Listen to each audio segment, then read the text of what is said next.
Hey guys, TommyBryson here, and automatically for watching this video and you're trying to get to retirement in 10 years, I respect you because you know for a fact that this right here is not going to be easy. And I'm not going to tell you, hey, 3 steps, you're there, or 10 days, you're there. No, it's going to be a lot of work, and you know this. Like, you absolutely should know this because in reality, you're trying to do something 4 times faster than the average person ever does. 10 years versus 45 years is a big difference. So it's going to take you a lot of work. And by the way, for someone that's 6 months away from achieving this goal himself, which is me, by the way, I can tell you that some days you're going to be like, yes, oh my gosh, it's so awesome. And some days you're going to be like, all I want to do is just waste all this money, go on vacation, get some ice cream, and forget about the whole thing.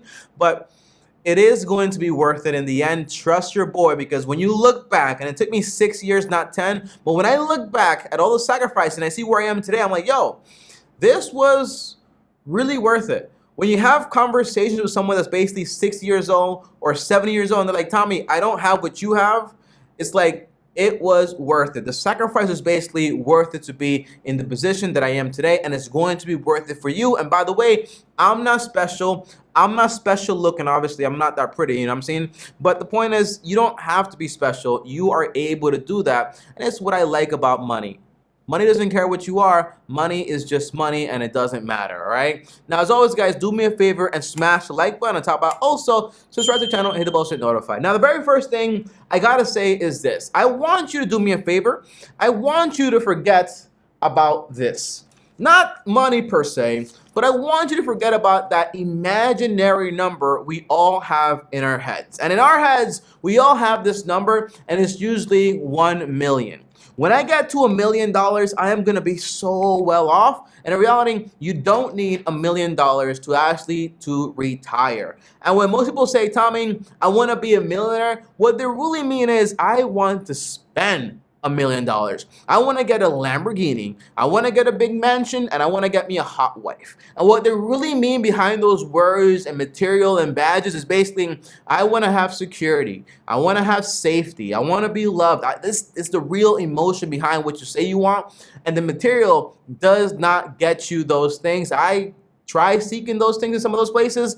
It's not there. Trust me, don't go through what I went through. Learn from my failures in reality. I'm going to give you that. And by the way, I also want you to forget about perfection. This game, this plan I'm going to give you is a plan that doesn't require you to be right all the time. A perfect plan has parts in it that if things go wrong, you're still going to be on track. I don't want to give you a plan to say that, yo, 10 years is around 3,650 days. You work for around 2,600 of those days. But in reality, if you miss 1 day of work, everything is done. You're not going to retire for another 20 years. That plan would be horrible and terrible because everything has to go perfect. And the idea is things are not going to go perfect. The market is going to go down. The market is going to go up then. You might sell 1 day. You might not. You might miss a few investment days. You might miss a few investment months. But it's fine as long as you stay consistent and you're patient long term. Now, let's get to this plan and actually break everything down and tell you exactly what you're actually going to need. All right, so obviously this plan is going to require 3 things from you. The first thing is energy, the second thing is patience, and the third thing, and never forget this thing, is more patience, because it takes time to allow money to do what it's going to do. And it's not just having X amount of money here, but it's also, for example, bringing your cost of living so low to the point that you can basically live the lifestyle you want to live with a McDonald's salary. And that's hard.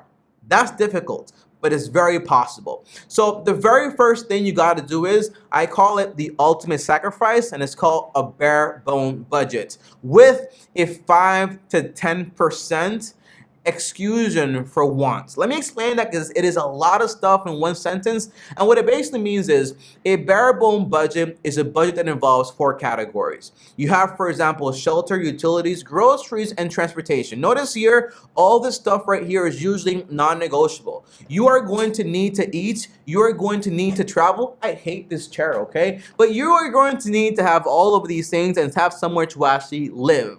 So none of these bills are basically negotiable. So the goal is you want to save money on all these big things because basically this is what matters. And the goal is not to spend more than 70% of your income on your expenses.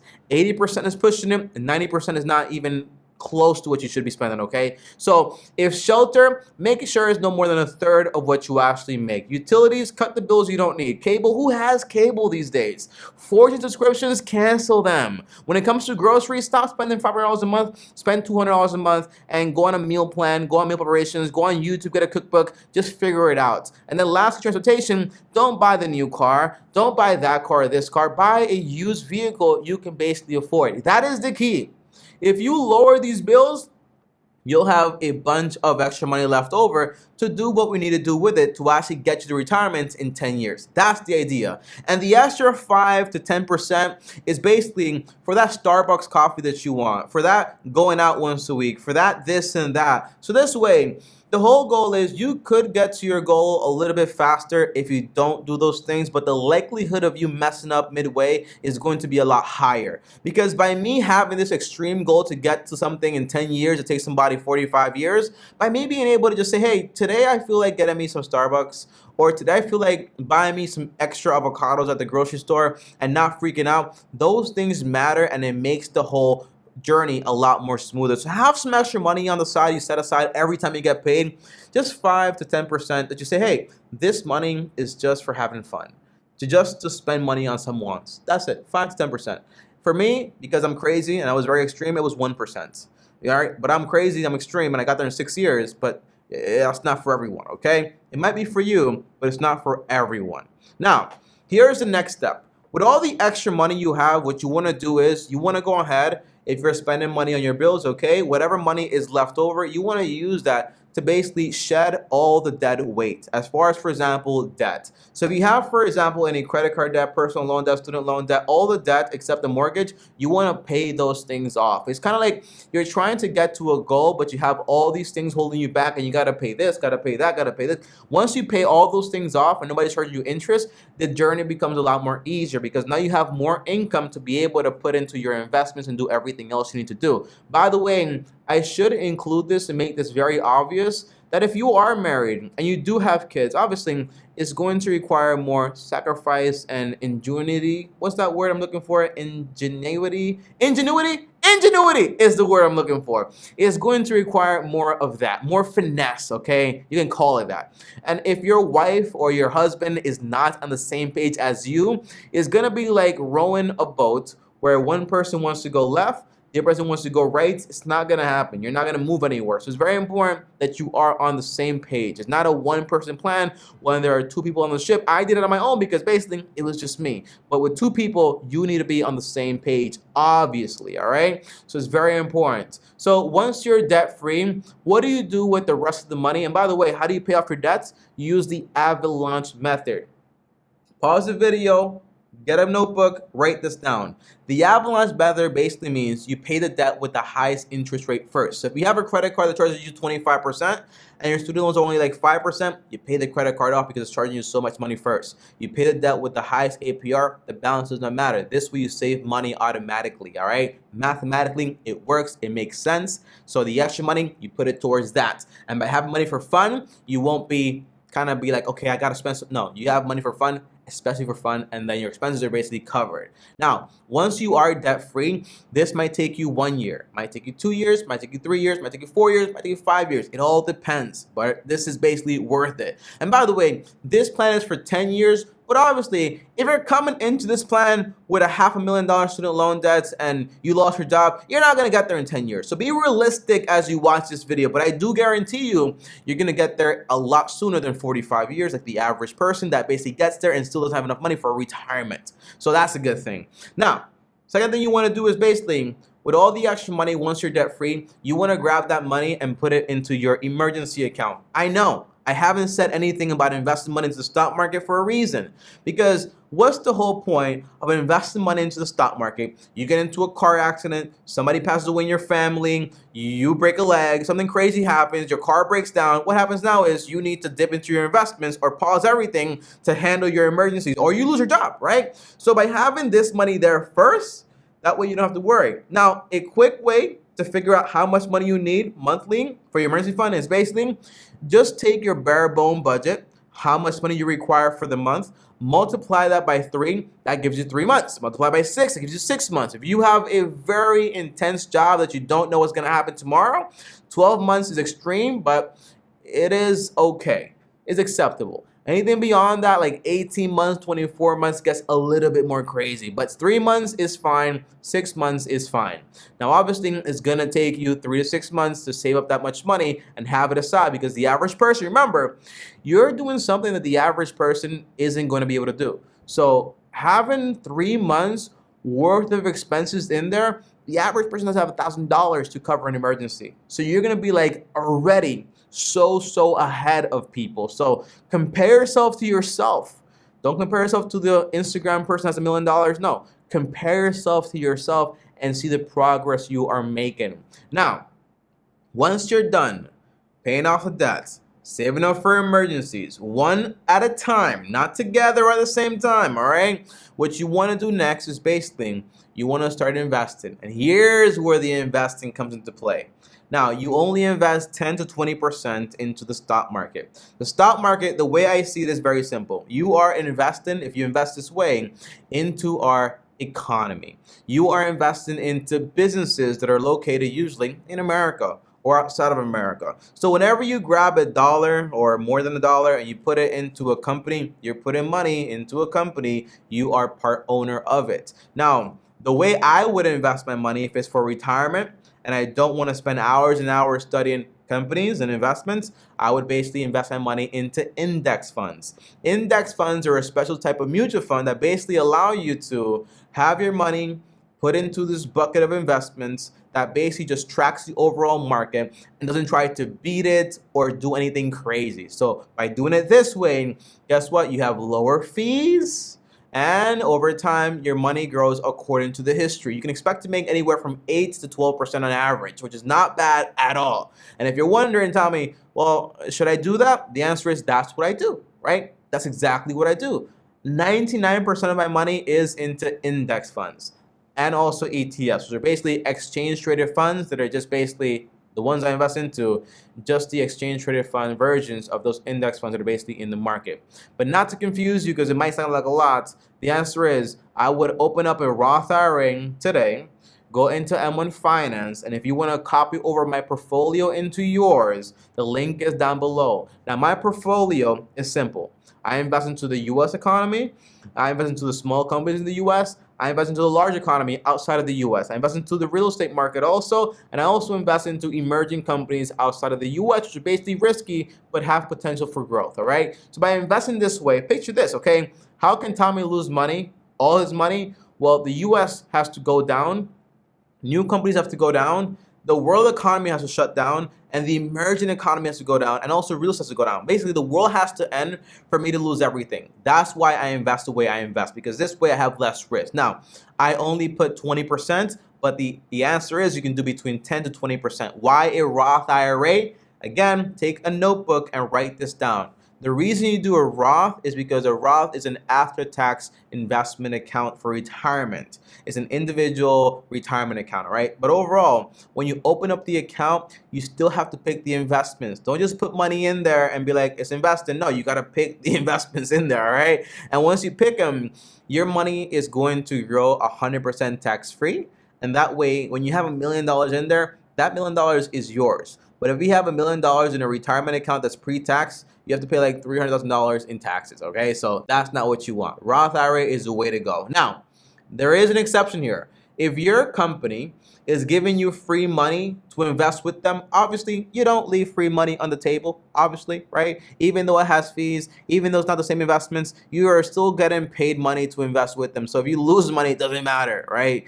Because you're still getting free money to invest there. So overall, if they're giving you free money, find out with the HR department in your company, how much money do I get and up to what? It usually has a cap. They're not going to let you invest all your salary, obviously. They will lose money doing that. So if they say, hey, you can invest up to $5,000 of your salary and we will match dollar per dollar, then $5,000, they give you $5,000, that's $1,000 overall every single year. take advantage of that first. Once you max out that advantage, then you put the rest of the money into the Roth IRA, because then that way you get the free money and you also put money into the Roth. That's the idea. Same portfolio, same concept. 10, 20%, that is it. Pick a number, stick to it, and make it automatic. That's the key.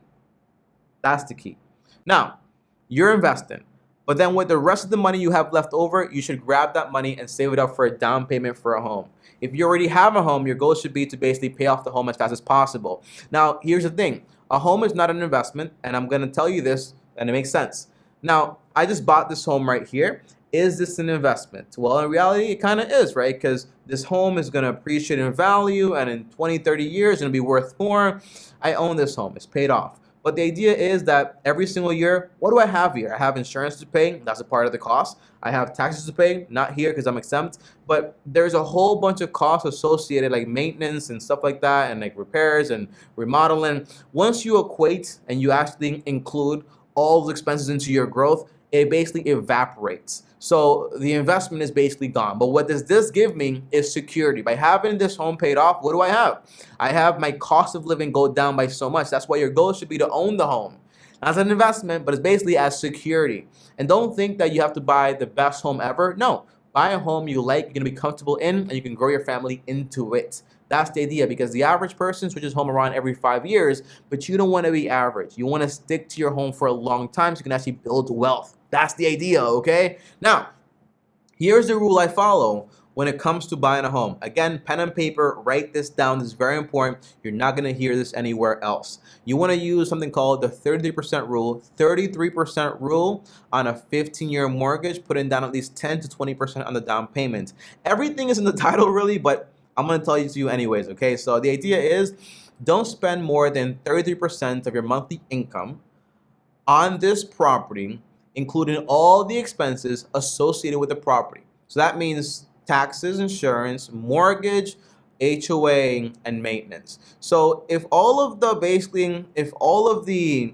costs of this property are like $300 or whatever, and you make $1,000, then in reality, your budget is like 33% of 1,000. That's $333. That means you are within the budget.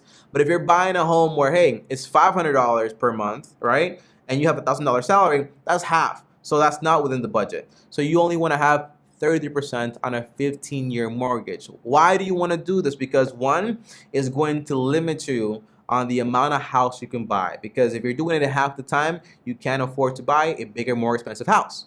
That means you're going to be done a lot faster. That means you're also going to save money in interest, which is a super big deal. And on top of that, the whole goal is to own the home as fast as possible. So I want to paint this picture for you in real life so you can actually see it. So let's say, for example, you are investing 10, 20% automatically. That's being done in the shadow realm.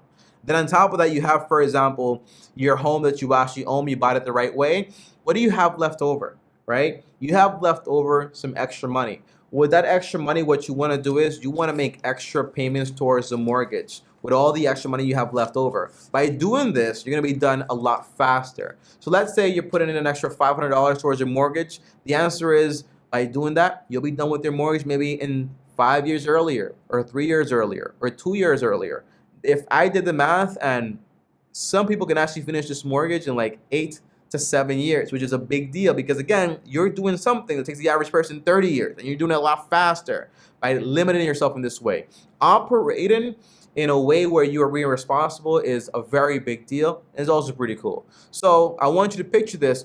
After 10 years, let's say you're done with the mortgage, it's fully paid off. What do you have there? You have built-in equity. You own this home. It is actually yours. The title says your name, not the bank's anymore. This is yours. You have no rent payment, no mortgage payment. All you're paying is taxes and insurance, which is not that much. So now you go from spending basically a third of your income on a home to now you're spending like maybe 5% of your income on a home just to like maintain it or whatever. But that's it. Big deal, because your cost of living just went down by a lot. On top of that, what do you have? It's been 10 years of, let's say you've been investing $500 a month into your Roth IRA at 12%. Now you have $117,000. Let's put into perspective. This home is worth $200K. You have $117. Together, your net worth, because you have no debt, is around over $300,000. So what happens is this, guys, okay? Your cost of living and the amount of money you have to spend on things goes down so much where you're basically saving around half to a third of all of your income to do whatever you want with it. That means, for example, you can give it away, invest more money, or spend it on whatever you want. So all the sacrifice, right? I can say, hey, I want to spend more than 5% of my money on fun stuff. So here's the idea here. Some people, to make this plan work, you're going to have to do a lot. I'd rather get there to the goal in a orderly fashion than to try to be too extreme and then shut down midway.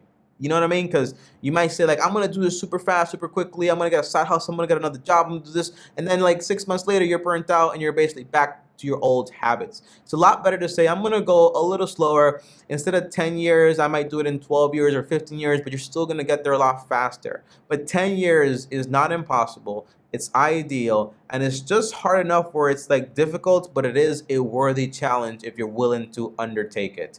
One big advice I would give you is, you can always, for example, make more money, but at a certain point, you can't keep saving money, right? You can't keep cutting bills because you can't keep cutting. You're gonna start bleeding, okay? It's impossible, right? So you can always earn more money. So that means, for example, you can always get a job that pays you more money. You can always get a side hustle. And with your side hustle, you basically expedite the whole process a lot faster.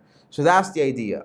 So overall, to resume this in an easy fashion, it's more like you live very frugally, you take care of all the dead weight, you save for the bad times, you start investing, and you start to basically own your own home to reduce your cost of living and give you more security. That's really what the plan looks like. And once you're done with that, you kind of have a lifestyle where you don't have to worry. And yeah, you can still keep going to work, or you can do it part-time, or you can get a job that you basically just do because you want to do it. But what it does give you is flexibility. And I want to give you guys this quote that I heard like this morning when I was reading a book that I read like 1,000 times already, and it keeps giving me more stuff every time I read it. And he said in this book, you know, wealth is the things you don't see, right? And what that means is wealth is you having an investment account, you having a home that you basically own. Those things, people don't see it because people only see, for example, the Lamborghini. But whenever you see somebody in a Ferrari or a Lamborghini, the only short thing that you basically know is that they basically have $100,000 less than they would if they didn't have that car. But the wealth is having, for example, those invisible things, having an option to do something but not doing it because you want to be basically retired and have a lot more security. And one last thing is, guys, okay, this plan is sound. It makes sense, but also understand we live in a society where anything can basically happen. The economy can basically crash at any moment. We might not be America in the next 30, 40 years. So by you having your own paid off home, having your security, having a skill that you can basically rely on, these things make it a lot more probable, or is it probable or probable? I think it's probable. Probable? These things increase the chances, I'm going to use that word because I don't know the other word. These things increase the chances that basically you're going to be okay. But don't rely. The stock market, my investments, those are great things. And you never stop investing because you want to have a lot of money in there. But you can always understand that things can go bad for a very long time. So make sure you're good, make sure you're solid, and make sure you also, once you get to I'm good, you diversify into real estate and into different types of investments. So that way you have different strands of passive income so you don't got to worry that much. And my definition of retirement, of being wealthy, of being well off is when you get to the point when you have more money coming in than you have going out and you're basically not heavily leveraged. That's a big deal. Guys, that's it. Thanks for watching. As always, I hope this video actually helped you in some way. And if you made it all the way here, comment down below your retirement date. So that means, for example, how old are you right now? Or not that, like what year is it today? Oh, no, your retirement age. That's what I want to know. So how old are you plus 10 years, and that's when you're going to retire. And by the way, quick math before you leave this video is this. How much money do you need to have in an investment account to basically retire and not have to worry about money ever again? The answer is you basically calculate what your cost of living is going to be once you're paid off with everything. So if your cost of living goes from, for example, $50,000 a year you usually spend, and now you only need, for example, half of that because your mortgage is paid off, everything's paid off, you have no debt. The answer is just multiply whatever your cost of living is annually, multiplied by 25, and that gives you the amount of money you basically need in an investment account to take out 4% and be able to live comfortably. Why 4%? Because think about it. If you have an investment account with $625,000 inside of it, and this account makes you, for example, let's say 12%, right, which is around $70,000 a year, which is a lot of money, but you're only taking out around $25,000 a year, which is 4%, obviously, then you have left $50,000. That's basically being reinvested and reinvested and reinvested. This way, you don't run out of money. That's the idea. That is it. I'll see you guys next time. Thanks for watching. Like, subscribe, hit the bell to get notified. Over here is another video, and over here is my face. Go subscribe, and as always, Long Term Team officially out.